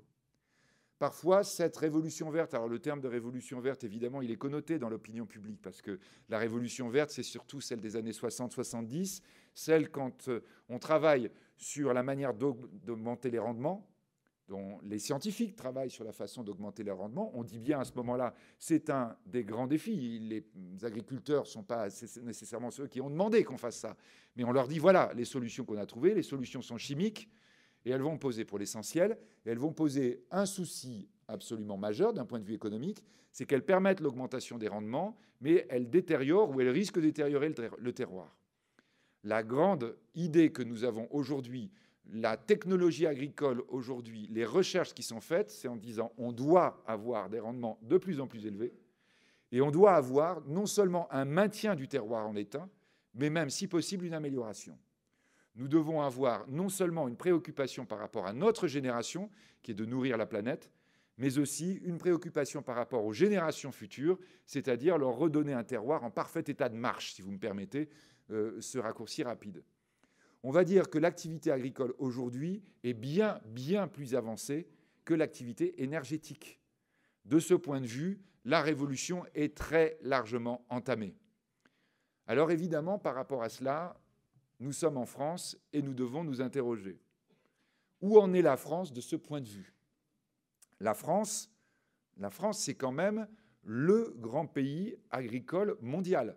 La France, c'est le 2e pays le plus vieux du monde, le plus ancien. Le plus ancien, celui qui existe depuis le plus longtemps, c'est la Chine. Le numéro 2, c'est la France. Et la France, c'est connu par tous les petits écoliers du monde qui travaillent un tout petit peu sur la planète comme étant d'abord un pays qui s'est construit sur son agriculture. Il y a 30 ans, quand on disait Europe agricole, on disait c'est les Français. Quand vous étiez dans la Commission européenne sur la problématique agricole, vous aviez d'abord un Français qui parlait et les autres qui écoutaient, et après les autres qui prenaient la parole. C'était il y a très longtemps. Tout à l'heure, 3 ans, je disais c'était il y a longtemps, mais alors 30 ans, là, ça fait très longtemps. Parce qu'aujourd'hui, les Français, à Bruxelles, comme dans le monde, on les regarde un peu en disant « ouais, du point de vue agricole, c'est plus que ça a été ». La première agriculture européenne, celui qui parle le premier maintenant en matière agricole à Bruxelles, je suis désolé, ça fait mal de l'entendre quand on regarde et quand on est de ma génération, eh bien, c'est l'allemand. La première agriculture d'Europe est l'agriculture allemande. Vous êtes en train de comparer 2 terroirs, vous êtes en train de comparer, on va dire, 2 traditions, vous êtes en train de comparer 2 savoir-faire, et vous voyez l'agriculture allemande qui nous a dépassés. La deuxième agriculture, dans notamment les questions de l'élevage, c'est l'agriculture néerlandaise. Les Néerlandais, vous êtes en train de regarder le pays, la France, et vous êtes en train de dire, mais on est en train de faire quoi exactement? Dans un certain nombre, alors ce n'est pas dans cette salle, mais dans d'autres, nous sommes dépassés par les Espagnols, nous sommes dépassés par les Italiens. Et au niveau mondial, nous voyons que nous comptons de moins en moins. Alors la question, évidemment, c'est de dire, mais comment c'est possible? On est avec un défi qui est le défi économique, qui doit non seulement, évidemment, apporter des réponses, mais en plus créer de la croissance, créer de l'activité, créer des emplois de demain. Ce défi, on est positionné depuis des années, des décennies, je dirais des siècles. Et au moment où ça va être l'élément crucial, au moment où toute la planète va dire c'est maintenant qu'il faut concentrer les efforts là-dedans, eh ben la France dit ah ben non, moi j'arrête. Moi j'arrête parce qu'on en est quand même là. Le problème majeur de la France, si vous me permettez, alors vous voyez, je nous interpelle en tant que Français et éventuellement aussi en tant que, on va dire, spécialiste, en tout cas en ce qui vous concerne, spécialiste de la chose agricole. Le problème majeur premier de la France, c'est qu'elle doit faire face aujourd'hui à une sorte de divorce paradoxal entre sa population et son agriculture. Divorce paradoxal parce que l'agriculture est toujours considérée comme étant quelque chose de très important par l'immense majorité des Français. Je prends toujours cet exemple et je sais qu'il peut vous choquer, et je sais que je me suis fait secouer il y a peu de temps en le prenant, mais je l'assume tout le temps. C'est l'exemple du salon de l'agriculture. Salon de l'agriculture, vous avez toutes les télés, vous avez toute la France qui vient, tous les petits citadins qu'on amène. Les petits citadins, en ce moment, là, c'est Noël. Vous allez dans les magasins de jouets, allez voir ce qu'on offre encore à nos enfants de 2014. On leur offre exactement le même jouet que j'ai eu moi quand j'étais petit, c'est-à-dire la même ferme, exactement la même. C'est la même avec, vous voyez, une maison avec des volets rouges et la petite vache, les petits cochons, les petites poules, etc. C'est-à-dire qu'on offre la ferme du 19e siècle à nos gosses. Vous voyez, vous avez le petit garçon qui va dire à son papa, « Papa, tu m'offres ta voiture en miniature, s'il te plaît, pour que je joue avec ?» Et il ouvre le paquet, il voit une diligence avec des chevaux. Il dit, ah ben oui, non, mais c'est comme ça que c'est bien, tu vois. C'est comme ça que... Il dit, mais papa, je ne vois pas dans la rue. Oui, non, mais ça fait rien. C'est ça qui est notre modèle. C'est ça que nous sommes en train de faire aujourd'hui, hein, du point de vue de l'agriculture. Nous allons voir à la porte de Versailles l'agriculture du 19e siècle. D'ailleurs, c'est tellement 19e siècle, les présidents de la République, qui sont les héritiers des rois de France, ils se font photographier tout le temps au salon de l'agriculture. Vous voyez, en disant, voilà, là, je suis dans le monde d'avant. C'est-à-dire, vous vous souvenez, quoi, l'affiche de Mitterrand, hein, la campagne avec le clocher, on entendait hein, la cloche qui sonne et les vaches qui meuglent le soir quand on les ramène à l'étable. Voilà ce que nous sommes aujourd'hui dans la logique agricole française. Et ça conduit quoi ? Ça conduit au fait que nous n'avons rien compris, et la France et les Français n'ont rien compris à la Révolution en marche. Dès qu'on parle de science dans l'agriculture, aussitôt les poils se hérissent, en disant « Ah non, quelle horreur, ce qu'on veut, c'est une agriculture comme autrefois ». Mon cousin, en Bretagne, il m'explique, il a un gîte rural, parce que, eh ben, vous le savez évidemment, hein, les revenus sont ce qu'ils sont dans l'agriculture avec des fluctuations, et donc on profite aussi parfois du tourisme quand on peut. Bien, dans son gîte rural, il me dit tous les ans, j'ai les petits Parisiens qui à la fin du séjour, qui me donnent le sac plein de pain pour les cochons. Il dit au début, je leur ai dit, venez voir comment ça marche, aujourd'hui une porcherie moderne, etc. Puis il dit, bon, j'ai laissé tomber. Hein, parce que, bon, il dit, mais pourquoi vous leur donnez pas du pain? Oui, d'accord. Est-ce que tu as noté que les usines, par exemple, c'est plus les mêmes qu'au 19e siècle? C'est plus les mêmes. Ça gêne personne que les villes, on n'a plus les mêmes maisons. Que quand on se construit un building, aujourd'hui, il y a du verre et de l'acier. C'est plus de la pierre de taille comme on faisait avant. On peut regretter peut-être, mais si on faisait la pierre de taille, on ne s'en sortirait pas. L'agriculture, c'est pareil. L'agriculture du 21e siècle, du 22e siècle, on peut dire c'était mieux avant, etc. C'était pas la même planète. Nous devons inventer la nouvelle agriculture, nous devons investir dedans. Et donc, évidemment, monde agricole, ça veut dire quoi? Ça veut dire que le salon de l'agriculture, il faudrait arrêter de, on va dire, continuer à chanter la chanson d'autrefois à la population française. Il faudrait lui dire, voilà, le salon de l'agriculture, maintenant, c'est un des salons les plus high-tech que l'on puisse trouver en termes d'activité. Vous avez le salon high-tech du robot, vous savez, le salon high-tech de l'agriculture. Il faudrait expliquer aux Français que ce dont nous avons besoin dans l'agriculture aujourd'hui, c'est de l'investissement. La France qui recule dans les rangs du point de vue agricole. Je sais que parmi, aujourd'hui, le monde paysan, il y a des gens qui ont de l'argent, qui ont de la trésorerie, etc. Mais la France qui recule dans le monde agricole européen, c'est quoi? C'est le pays qui investit le moins, c'est le pays qui a le moins d'épargne à l'intérieur de son agriculture. Le moins d'épargne. Les Français, ils adorent l'agriculture, mais ils ne mettent pas leur argent dedans. C'est ça que nous devons changer. C'est dire, c'est important, si vous créez des emplois, si vous voulez créer, on va dire, une activité de demain qui corresponde et aux attentes et aux espoirs que l'on a, il va falloir investir.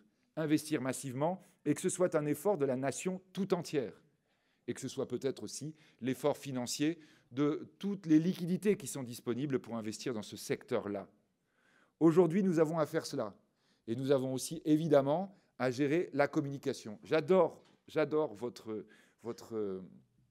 clip qui tourne en ce moment, hein, celui des coopératives agricoles, etc. Oui, très bien, très très bien. C'est un bon début. Mais ça n'est qu'un début. Mais non, mais ça n'est qu'un début.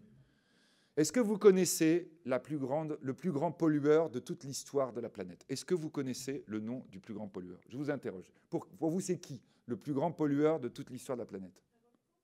Vous m'avez dit? Un volcan. Non. Mauvaise réponse. En plus, là, je voudrais un nom de société. Donc, le volcan, vous pensiez à un petit volcan islandais. Honnêtement, c'est de la rigolade à côté de ce que font les grandes sociétés modernes depuis 20 ans. Oui, vous diriez? Total, Lafarge, Ferrodo. Je vous dis au niveau mondial, hein, quand même, là, vous êtes franco-français.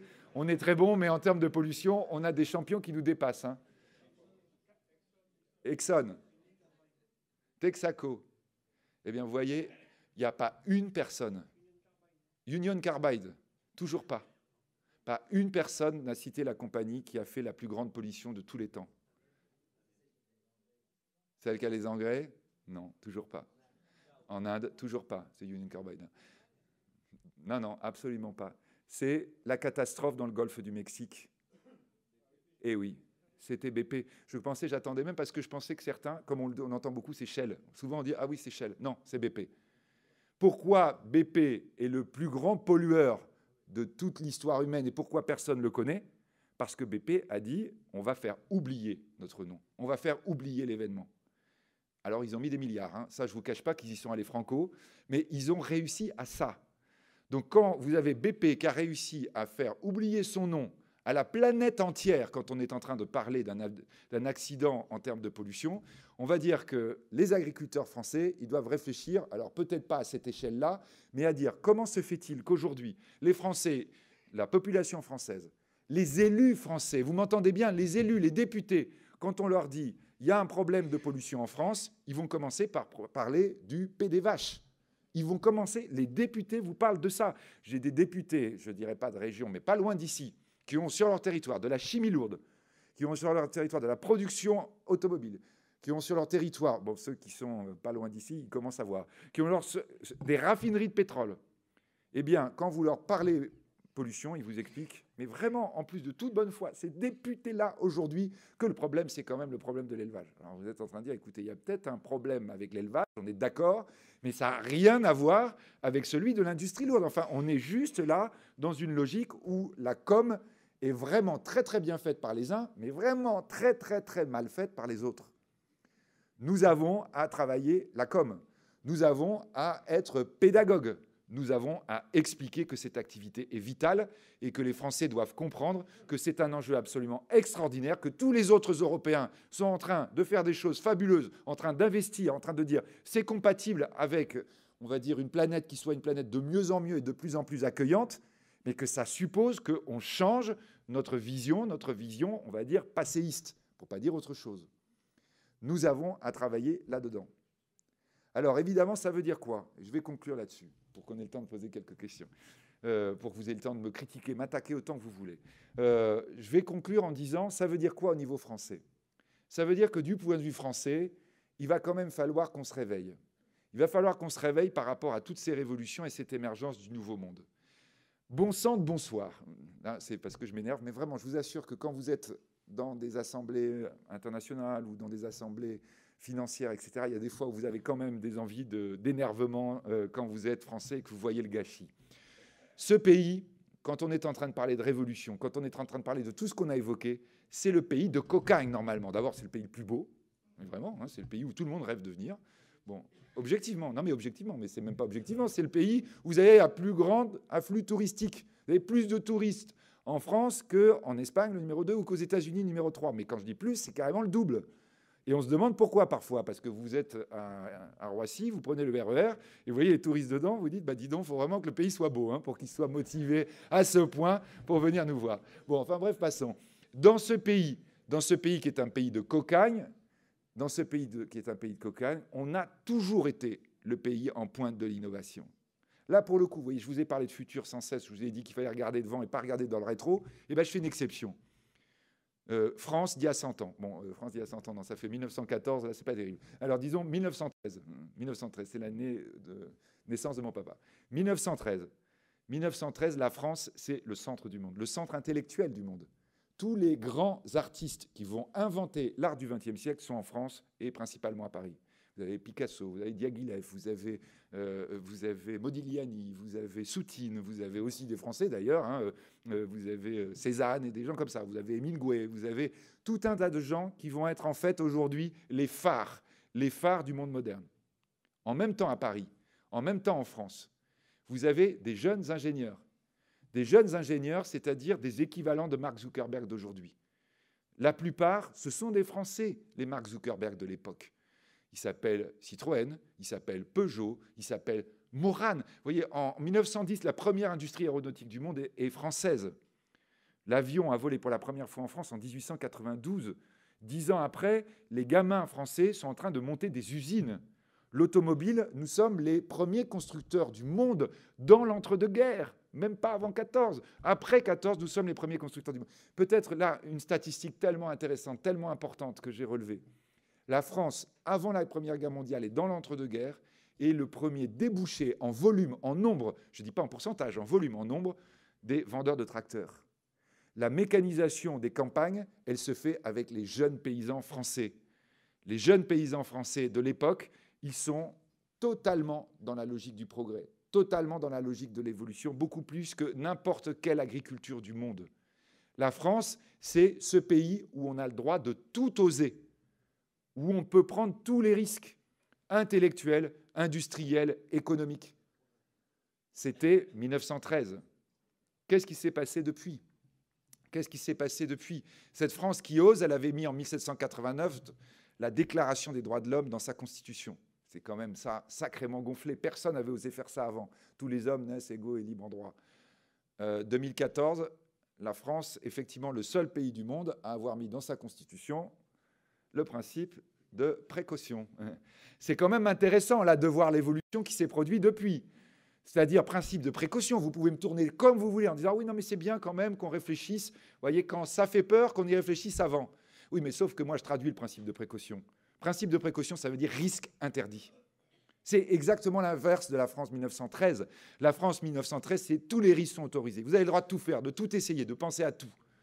Lénine, c'est en France qu'il écrit.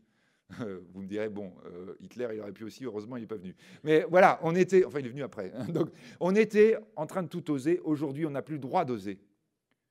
Un pays dans lequel on dit le risque est interdit, dans lequel le risque n'est pas pris, c'est un pays qui est vieux. Vous pouvez dire tout ce que vous voulez sur notre démographie en disant « oui, on fait beaucoup d'enfants, etc. » Je suis désolé. Quand le risque n'est pas autorisé, le risque, c'est la jeunesse. Si on ne prend plus de risques, on est vieux. Et on peut être vieux très jeune. À l'inverse, je vous rassure, par rapport à ceux de ma génération et ceux d'avant, on peut être jeune très vieux aussi. Tant que vous prenez des risques, vous êtes jeune. Tant que vous ne prenez plus de risques, vous êtes vieux. Et ça peut arriver très tôt. Aujourd'hui, la France est un pays qui a refusé le risque et comme par hasard, où toutes les révolutions que nous évoquons, nous sommes en train de les rater les unes après les autres. Quand j'évoquais tout à l'heure l'IG8 de 2011, quand on avait voulu envoyer les cartons d'invitation et qu'on regardait quelles étaient les adresses, il n'y en avait aucune, évidemment, en France. On a fait venir Orange quand même, évidemment, en disant bon, il faut un régional de l'étape. Mais enfin, même Orange, il nous disait oui, enfin, IG8, nous, bon, vous voyez. Là, en France, cette année, je vous disais 19 milliards WhatsApp. La France, elle consacre 13 milliards à racheter une entreprise de téléphonie cette année. Le téléphone, c'est-à-dire là, on est totalement dans l'ancien monde, quoi. Ça, il n'y a pas de risque, ça c'est sûr. Vous dites, oui, on a un réseau, on est sûr là que ça va rapporter. Oui, d'accord. Juste, tu te trompes de monde, tu te trompes d'année, tu te trompes de siècle. C'est ça que fait la France d'aujourd'hui. La France d'aujourd'hui, les Américains, quand ils se moquent, ils disent « ah oui, CAC 40, oui, vos grandes entreprises. CAC 40, oui. 40, c'est minimum 40 ans, c'est ça pour rentrer à la cote. » Et oui, évidemment, ça fait mal. Moyenne d'âge des entreprises du CAC 40, 110 ans. 110 ans. Tout à l'heure, ce que je vous disais, c'est que la plupart des grandes entreprises du monde sont nées après l'an 2000. Donc, effectivement, vous n'en avez aucune française. Au passage, aucune européenne. Aucune européenne. C'est un problème pour l'Europe, c'est un problème pour la France, c'est un problème pour la France, c'est un problème pour l'Allemagne. Nous sommes tellement sur notre ancien monde, nous sommes tellement sur notre ancienne vision que, évidemment, nous sommes en train de nous tromper d'époque. Et que parfois, les jeunes talentueux, ils ont tendance à partir. Ils ont tendance à partir, pourquoi ? Parce qu'ils ont la trouille. Ils ont la trouille, cette trouille que nous leur inculquons pratiquement depuis leur enfance. Moi, les jeunes, je les ai en face de moi dans les amphis. Ils ont 18 ans, ils sortent du bac. Et je l'ai vu sur mes propres enfants, à quel point nous les avons traumatisés. Traumatisés au point, d'ailleurs, que pour beaucoup, et je le sais dans ma famille, que quand il s'agit de reprendre des exploitations, on leur a tellement fait peur qu'ils n'ont même plus envie de le faire non plus. Alors vous me direz, il y a des exceptions, on est d'accord. Mais quand même, hein, en moyenne, on a quand même vraiment ce problème. Là, mes cousins, les cousins du côté de ma femme, ils exploitent la terre depuis 800 ans dans le Porzé. Et bien là, c'est la première génération, on se dit, bah zut, on risque de ne pas avoir quelqu'un qui va continuer. Il se passe quoi? Comment ça se fait? Un gamin français, quand il rentre à l'école à 5 ans, quand il est à la maternelle, on lui dit « l'année prochaine, tu dois apprendre à lire ». Et là, le gosse, il se dit « ouïe, aïe, aïe, là, l'année prochaine, je vais arrêter de lire ». Un gamin, quand il est en CE1, il vient d'apprendre à lire, enfin, il a essayé, on lui dit « maintenant, tu sais, grosso modo, tu peux avoir un cataclysme, c'est-à-dire après ta vie est foutue, tu peux redoubler ». Le gamin est tétanisé de trouille en France. Il est en 6e, on lui dit « tu sais, il y a la filière professionnelle ». C'est vraiment les gens qui réussissent pas bien, la filière générale. Il comprend qu'il y a un truc de raté, il y a un truc peut-être qui peut réussir. Un gamin à 11 ans en France, on a fait les études qui sont absolument glaçantes. Il ne comprend pas ce que c'est que le président de la République, il ne comprend pas ce que c'est que le pays, il ne comprend pas ce que c'est la nation, il ne comprend pas ce que c'est qu'une entreprise, alors mais même pas presque. En revanche, il y a un mot que 95% des enfants savent définir, c'est le mot chômage. Le gamin, on n'arrête pas de lui dire, si tu ne travailles pas, tu seras au chômage. Il est sans cesse en train de dire si ça ne marche pas, eh bien, ça va être la catastrophe. Le meilleur des meilleurs d'une génération, le meilleur des gosses, celui qui a les meilleures notes, il a 19,9 de moyenne au bac. Ses parents, pendant l'été, lui ont offert tout ce qu'il voulait. Évidemment, il a donné quand même des satisfactions. Il est formidable, il va être l'élite de la nation. Il arrive dans les meilleurs prépas de France. Les meilleurs prépas à Paris au mois de septembre ou ailleurs dans les grandes villes de France. Au mois de septembre, il va avoir son premier examen. Son premier examen, ça s'appelle une colle. Eh bien, c'est une colle, c'est du grec, mais quand même une colle. Le meilleur des meilleurs, celui qui est vraiment le top du top, il va avoir moins 4 sur 20. Il n'a jamais eu une note comme ça, il ne savait même pas que ça existait, moins 4 sur 20. C'est-à-dire qu'on lui dit maintenant, bienvenue dans le vrai monde. Hein. Tu as cru que tu étais arrivé, tu vas voir qu'il faut en baver pour y arriver. Alors je suis d'accord qu'il ne faut pas décrire les choses de manière trop positive. Que dans les films américains, ceux qui réussissent, ils ont les plus belles filles ou les plus beaux maris, ils ont des yachts, Mais dans les films français, c'est épouvantable. Ceux qui réussissent, c'est des psychopathes. Je veux dire, le film français, vous regardez la télé ce soir en rentrant chez vous, vous voyez comment on décrit l'univers professionnel. C'est que de la contrainte sans cesse, sans cesse, sans cesse. Et c'est le message que vous envoyez à vos gosses en disant le matin, j'en ai marre de l'Europe, j'en ai marre des normes, Vous avez raison, évidemment. Mais sauf qu'à un moment donné, à nos gosses, il faudrait aussi leur dire, tu sais, malgré tout, je fais le plus beau métier du monde. Malgré tout, mon métier, quand je le fais, je l'adore. Et si ma vie était à refaire, je la referais pareil. Même s'il y a des difficultés, effectivement, de temps en temps. Mais quand même, le matin, quand je me lève ou quand je regarde ce que j'ai fait de mon boulot, eh ben, je peux être fier de moi. Je vous propose, et je le fais à chaque fois, quels que soient les gens que je rencontre, que quand vous sortez de cette salle, vous preniez votre téléphone et vous passez un coup de fil à un jeune. Vous passez un coup de fil à un jeune et vous lui dites ça. Vous lui dites, tu sais, il y a un truc que je t'ai peut-être pas assez dit. Il y a un truc que peut-être tu n'as pas suffisamment compris. J'ai eu ce problème avec mes propres enfants. C'est que mon boulot, ma vie professionnelle, je l'adore. Et que même si, à la limite, on va nous changer l'âge de la retraite, moi, je ne considérais pas nécessairement que c'est une catastrophe. Parce que, effectivement, mon boulot, c'est ma vie. Là, quand vous allez être au téléphone, vous allez sentir le traumatisme. Vous allez avoir un blanc. Le jeune, il va vous dire, tu sors d'où, là? Donc, vous allez dire, bah, je sors d'une réunion. Ouais, t'as bu quoi, hein? Probablement, ça va être sa deuxième. Bon, si vous avez des habitudes inavouables, il va vous dire, t'as fumé quoi? Vous allez vous rendre compte à quel point il est traumatisé. Il est traumatisé. Et que quand vous allez lui dire ça, non, mais il faut que je te parle sérieusement. Vraiment, ma vie, c'est ça. J'ai vraiment un jeune encore, il y a peu de temps, qui m'appelle, qui me dit que je ne connaissais pas. Il me dit, je voudrais vous rencontrer, j'admire. Je le rencontre, je lui dis, voilà, bon, il était à la fac. Je lui dis, voilà, ben voilà, c'est ma vie, effectivement, ma vie est passionnante, machin. Il me dit, mais vous travaillez combien d'heures par jour? Donc, bah, je lui dis, ça dépend, oui, jusqu'à 14 ou 15. 14, 15 heures? Et vous êtes heureux? Bah, je dis, oui, je suis heureux. Et alors, le gosse, il me dit, mais c'est la première fois que j'entends ça. Et là, je me suis dit, mais voilà où nous en sommes aujourd'hui en France. Le problème, c'est que nos gosses, ils sont tellement persuadés que c'est l'enfer, le bagne, l'univers professionnel, qu'effectivement, ce qu'ils cherchent, c'est à tout prix essayer de se protéger, à tout prix essayer, on va dire, de passer autant que faire se peut cette période entre le moment où ils ont commencé à travailler et le moment où ils vont être à la retraite. Ils ont bien conscience que ça va être très, très tard. Et en se disant, si je peux échapper au traumatisme, eh bien, ça ira bien. Donc, je crois, vous voyez, que quand on est en train d'entendre nos gosses qui nous disent « Non, non, je ne veux pas vivre comme vous », ce qu'il faut leur dire, c'est dire « Ouais, tu ne vivras pas comme nous parce que de toute façon, il n'y aura pas le choix. Ton monde, tu vas l'inventer. Ça va être du boulot, on ne te le cache pas, mais le boulot que tu vas faire, tu verras, et notamment dans le secteur agricole, eh bien, c'est un boulot absolument génial. Je n'ai pas travaillé comme avaient travaillé mes parents, mes parents n'ont pas travaillé comme avaient travaillé leurs parents à eux-mêmes, mes grands-parents, eh bien, ça sera pareil pour toi. Il y a des inventions devant nous qui sont absolument formidables, mais si tu acceptes de t'investir et qu'on investisse avec toi, eh bien, probablement que le futur, réellement, sera radieux. Je vous remercie.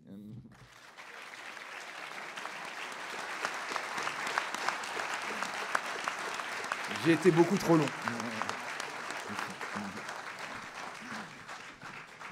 Monsieur Dessertine, je vous remercie de cette présentation et je pense que quand je disais qu'il fallait qu'on sorte avec les neurones agités, je pense que vous, les uns ou les autres, vous pourrez le mettre à profit ce soir. Et surtout, si les uns les autres, on est capable de dire le métier qu'on fait, c'est un beau métier, eh bien ce monde-là va changer. Et alors c'est pour ça qu'on a quelques minutes, puisque le ministre il nous rejoint vers 18h30, 18h35. Ouais, ben, écoutez, je vous laisse la parole si vous avez quelques réactions ou quelques questions. Et profitons de cette présence. Ils veulent voir le ministre. Hein, non, non. Il ne faut pas rigoler. Non, il y a... Non, il y a...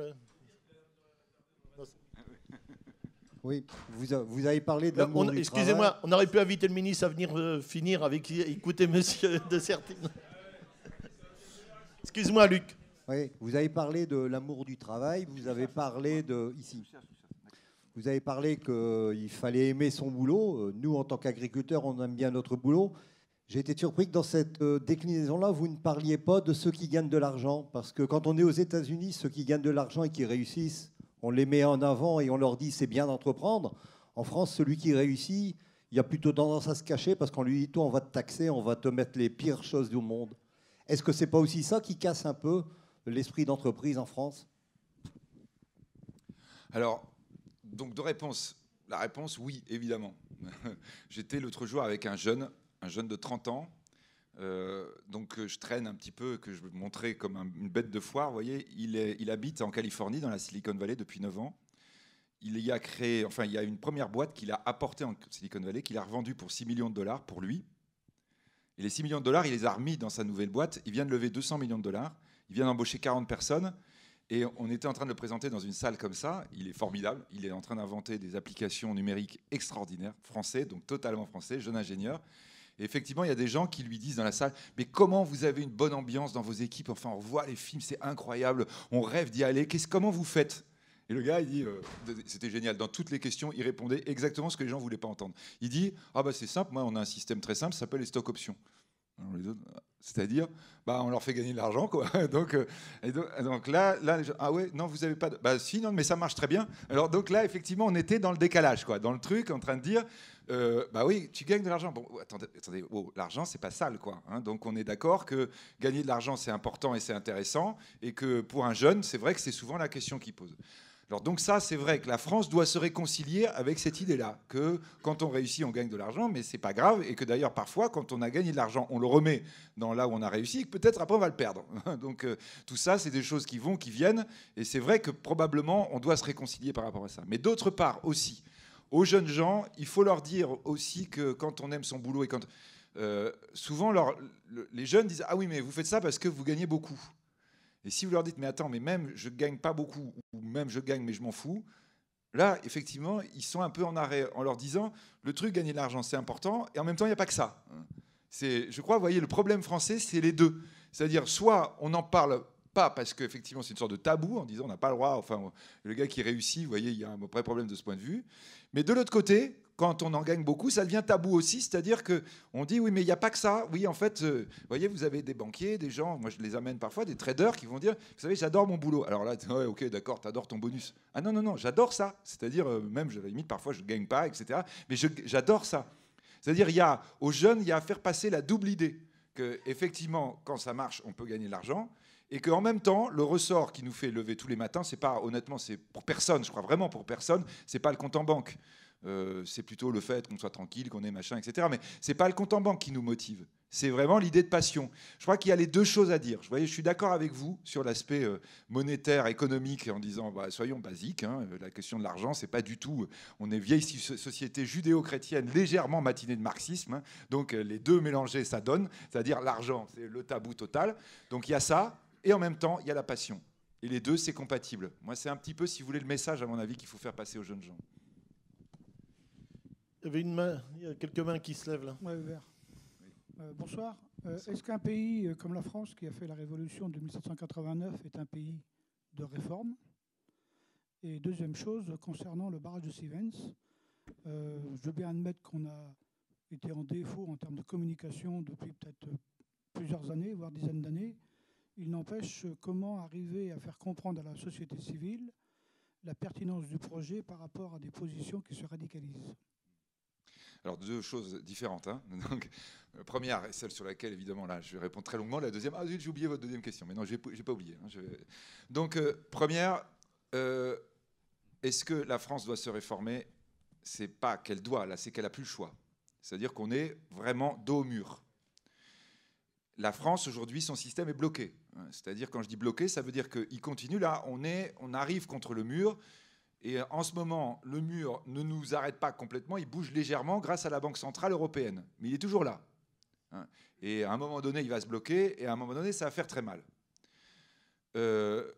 Donc la France doit se réformer. Est-ce qu'il faut qu'on ait la première brique qui nous tombe sur la tête et qui fasse très très mal pour qu'on dise oui, en réalité, non, il faut qu'on se mette vraiment à le détruire, le mur, par nous-mêmes, parce que s'il nous tombe dessus, on ne va pas en réchapper. Donc ça, c'est une vraie question qui se pose aujourd'hui. Vous dites... Je comprends bien, évidemment, que vous reprenez le mode de Gaulle, hein, en disant ce pays ne sait pas faire de réformes, il ne sait faire que des révolutions. Hein. Donc c'est évidemment la chose que l'on peut redouter. Moi, je crois que peu à peu, dans le pays, l'idée qu'il va falloir faire des réformes vraiment de fond, vraiment importantes et vraiment rapides est en train peu à peu de s'insinuer. Mais je ne suis pas sûr du tout que les gens seraient prêts à voter pour ça aujourd'hui. Les Italiens ont vécu ça, hein, c'est-à-dire que toute la classe politique a donné le pouvoir à Mario Monti en disant « c'est bloqué, il faut que tu changes ». Le gars, il a commencé, il n'y avait pas d'émeute, rien du tout. Il dit, c'est génial, quoi. Les gens sont contents. En fait, ils râlaient, les gens, parce que tous, ils étaient touchés. Et quand il a eu la bêtise de dire, ah bah tiens, je vais aller devant les électeurs, et je vais se reporter en triomphe, il s'est pris une baffe monstrueuse. Je pense que les Français, c'est à peu près pareil.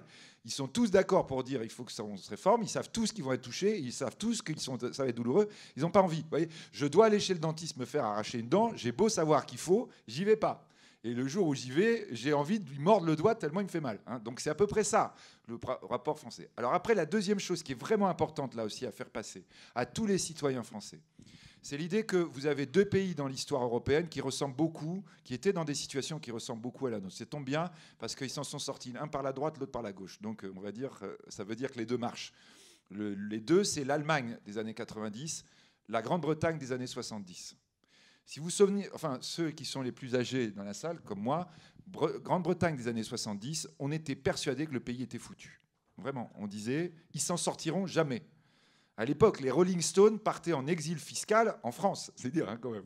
Hein, donc, ils étaient venus sur la Côte d'Azur. Bon, on les avait quand même fini par les virer parce qu'il y avait le problème fiscal, mais il y avait le problème justement de la fumette. Hein. On avait dit, voilà, là, vous commencez à exagérer, les cocos. Hein, donc ça, c'était la Grande-Bretagne des années 70. L'Allemagne des années 90, totalement bloquée. On disait c'est l'homme malade de l'Europe, mais même dans les congrès européens, on disait c'est l'homme mort de l'Europe. On lance les réformes un peu partout dans les deux pays. Bon, Thatcher et Schröder, hein, donc ça rime, c'est pas tout à fait la même approche, mais c'est quand même à chaque fois des logiques de réformes extrêmement dures. Extrêmement dures. Quelques mois après, la situation se redresse. Ce pays, aujourd'hui, quand vous voyez à quel point il est bloqué, ce qui, en fait, est le plus incroyable, c'est qu'on soit toujours 5e puissance mondiale. C'est qu'on crée toujours autant de richesses. Quand vous êtes, si vous vraiment voulez être optimiste, vous pensez à tous les problèmes français. Et la question des normes, etc., réponse à laquelle je voudrais répondre aussi, enfin, problème, qui est un problème absolument incroyable. Enfin, on a rarement vu ça dans toute l'histoire économique. Un pays tellement dingue sur les normes. Hein, vous avez une norme européenne, le pays France, en moyenne, va faire, quand il a traduit, 9 fois plus de normes que tous les autres pays d'Europe. La France, c'est ça aujourd'hui. Donc, un pays totalement dingue. Et bien, ce pays totalement dingue, il arrive quand même à rester à flot par sa production de richesse. Donc, s'il y a vraiment un caractère optimiste des choses, c'est de dire que le jour où vous libérez le truc, le jour où vous soulevez le couvercle, ça va être prodigieux. Ça va aller très, très vite. Et je disais tout à l'heure, c'est un pays de cocagne. On va dire, nos gamins, ils reviennent tous le lendemain. Mais non seulement nos gamins, les gamins d'ailleurs aussi. Hein, il y en a plein qui arrivent, nous, qu'on voit passer dans les facs, en disant oh, qu'est-ce que c'est beau. Mais bon, on ne peut pas bosser chez vous, donc on repart. Mais si on peut bosser chez vous, alors il n'y a aucun doute, ils resteront tous ici. La France, c'est un pays pour les touristes, mais c'est un pays pour le travail qui peut être absolument génial. Donc, il y a des réformes monstrueuses à faire, monstrueuses. Là, on est d'accord que ça s'approche de plus en plus de quelque chose qui s'apparente à la révolution. Je sors un livre fin janvier qui vous montrera que je suis entièrement d'accord avec ça. Mais je pense que le jour où on fait ça, le lendemain, c'est absolument incroyable. On va dire, vous voyez, si on devait comparer la révolution, un gars qui avait un peu un caractère à la Thatcher, c'était Napoléon, hein, Bonaparte. En 2 ans, alors bon, il fait d'autres bêtises avec son armée, etc. Mais en 2 ans, il prend la France, bloquée totalement, exactement pareil qu'aujourd'hui. Il vous réécrit tout, les codes, les machins, etc. Il travaille jour et nuit. 2 ans après, la France, elle démarre, mais on va dire, j'allais dire comme en 14. Elle démarre, et là, d'ailleurs, elle va être tellement puissante que même elle va affoler toute l'Europe. C'est-à-dire, ce pays, quand vous allez libérer l'énergie positive, ça va être absolument prodigieux. Donc, première chose. Hein, donc, vraiment, donc, ça veut dire qu'il faut penser l'énergie positive et il ne faut surtout pas faire les choses en noir. Surtout pas. Après, la deuxième chose sur le barrage, sur la question de la communication. Donc là, on est typiquement, effectivement, dans le fait qu'on est avec des oppositions dans ce pays, avec des approches, un manque de pédagogie dans tous les sens qui est absolument terrifiant. Alors, on est dans une situation, effectivement, où on se dit, bon, il ne se passe rien, ne disons rien, on fait le truc, puis tout d'un coup, paf, le machin arrive, la catastrophe arrive, et là, on se dit, ah, on ne sait plus gérer, on est dans une crise, on ne sait plus, on est obligé de reculer, et l'image est faussée, et tout est catastrophique. Ça veut dire quoi? Ça veut dire que la grande leçon, à mon avis, du barrage, c'est l'anticipation des problèmes. On ne doit pas négliger, on doit vraiment... et je vous dis vraiment sur la question agricole, je travaille énormément là-dessus aujourd'hui. Il faut travailler en amont. Il faut travailler en amont et réfléchir en disant j'envisage plutôt le pire pour réfléchir à la manière dont je dois le traiter.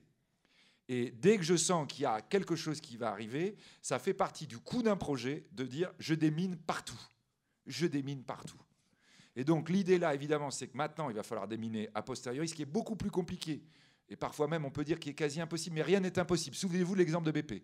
Souvenez-vous de l'exemple de BP. Donc rien n'est impossible, mais cela étant évidemment, ça coûte beaucoup plus cher. Pourquoi? Parce que la pédagogie, c'est pas loin de ce que j'évoquais tout à l'heure, la communication. Et ça, dans le monde moderne, ça vaut très cher. Dans le monde moderne, n'oubliez pas, c'est plus les pubs télé qui rapportent. Maintenant, c'est la gestion sur les réseaux. Les partis d'extrême, et forcément, il y en a parmi vous qui votent pour des partis d'extrême là où ils sont super puissants aujourd'hui. C'est qu'ils ont compris que la communication, c'était sur les réseaux.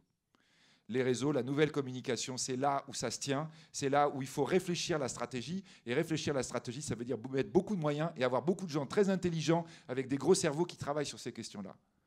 Le monde agricole français a vraiment à réfléchir à ça. Alors, ça veut dire aussi, accessoirement quand même, juste pour compléter, pour terminer, vous avez les réseaux, vous avez tout ça, et vous avez un truc qui est fondamental, que rien que le mot, ça fait hérisser les poils des Français, qui s'appelle le lobby. Le lobby, eh ben, ça se travaille. Aux États-Unis, dans le monde anglo-saxon, on est très affiché, à Bruxelles, vous avez des cabinets de lobbying. Les Français, il ne faut pas que je dise, oui, ils vont demander, quand ils vont voir des cabinets de lobbying, ils vont vous dire, est-ce que vous pouvez me faire une facture avec un nom différent? Je veux dire, les gars, ils les regardent en disant, mais vous êtes fous, quoi. Ah oui, non, mais si jamais ça sait que j'ai été voir un cabinet de lobbying, vous savez, en communication, c'est terrifiant. Bon, ok, bah, vous l'appelez différemment, vous dites que c'est effectivement un cabinet d'avocats qui vous aide à préparer votre plaidoirie. Ça peut être du lobbying, mais c'est aussi des choses qu'il faut travailler. Ça veut dire, là, vous voyez, le gros problème, c'est être amateur dans des situations comme ça. Et si vous me permettez, j'imagine que parmi vous, il y en a qui peuvent être concernés par cette question du barrage et tout le drame que ça a véhiculé et tout ce que ça a signifié. Je crois que vraiment, du début à la fin, il y a eu de l'amateurisme. Et que l'amateurisme, il faut le supprimer d'abord en anticipant. Dès lors que vous êtes en train de réagir a posteriori, vous dites « j'ai pas été bon ». Et donc ça, je crois que c'est vraiment la grande leçon à tirer du barrage et des événements tragiques qui ont eu lieu là-bas. Merci. On va conclure puisqu'il faut qu'on rejoigne le ministre. Moi, ce que je voulais vous dire, d'abord vous remercier une fois de plus et vous dire que ce nouveau monde que vous nous invitez à créer derrière, et surtout arrêtons de regarder dans le rétroviseur. Moi, je pense que c'est le message important qu'on voulait faire passer à cette Assemblée, avec la vocation avec cette volonté d'oser, de reprendre l'initiative Et moi, je voudrais rebondir sur vos propos. Et c'est ce que je souhaite qu'on fasse dans le cadre du pôle animal, c'est faire du lobbying par anticipation, faire du lobbying par communication, puisque je pense que quand on arrive et qu'on est dans l'opposition, il est tout le temps trop tard. Donc il nous faut changer. Et donc oser pour inventer ce nouveau monde. Et derrière, reprendre l'initiative au travers de l'innovation. Vous avez parlé beaucoup de science et je pense que nos entreprises ont compris. Et ce matin, ceux qui étaient à l'Assemblée d'Invivo l'ont compris. Il y a un virage aussi d'Invivo par rapport à ça. Eh bien, tout simplement pour que nous, les vieux, on reste encore jeunes longtemps. Donc merci à vous et je vous remercie. Je tiens à ce que vous le remerciez.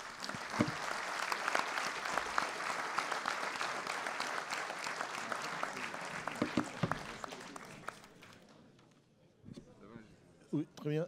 Dis-nous, c'est exactement. Vous êtes cordialement invité au cocktail où vous étiez tout à l'heure, 18h30, et le ministre de l'Agriculture sera présent.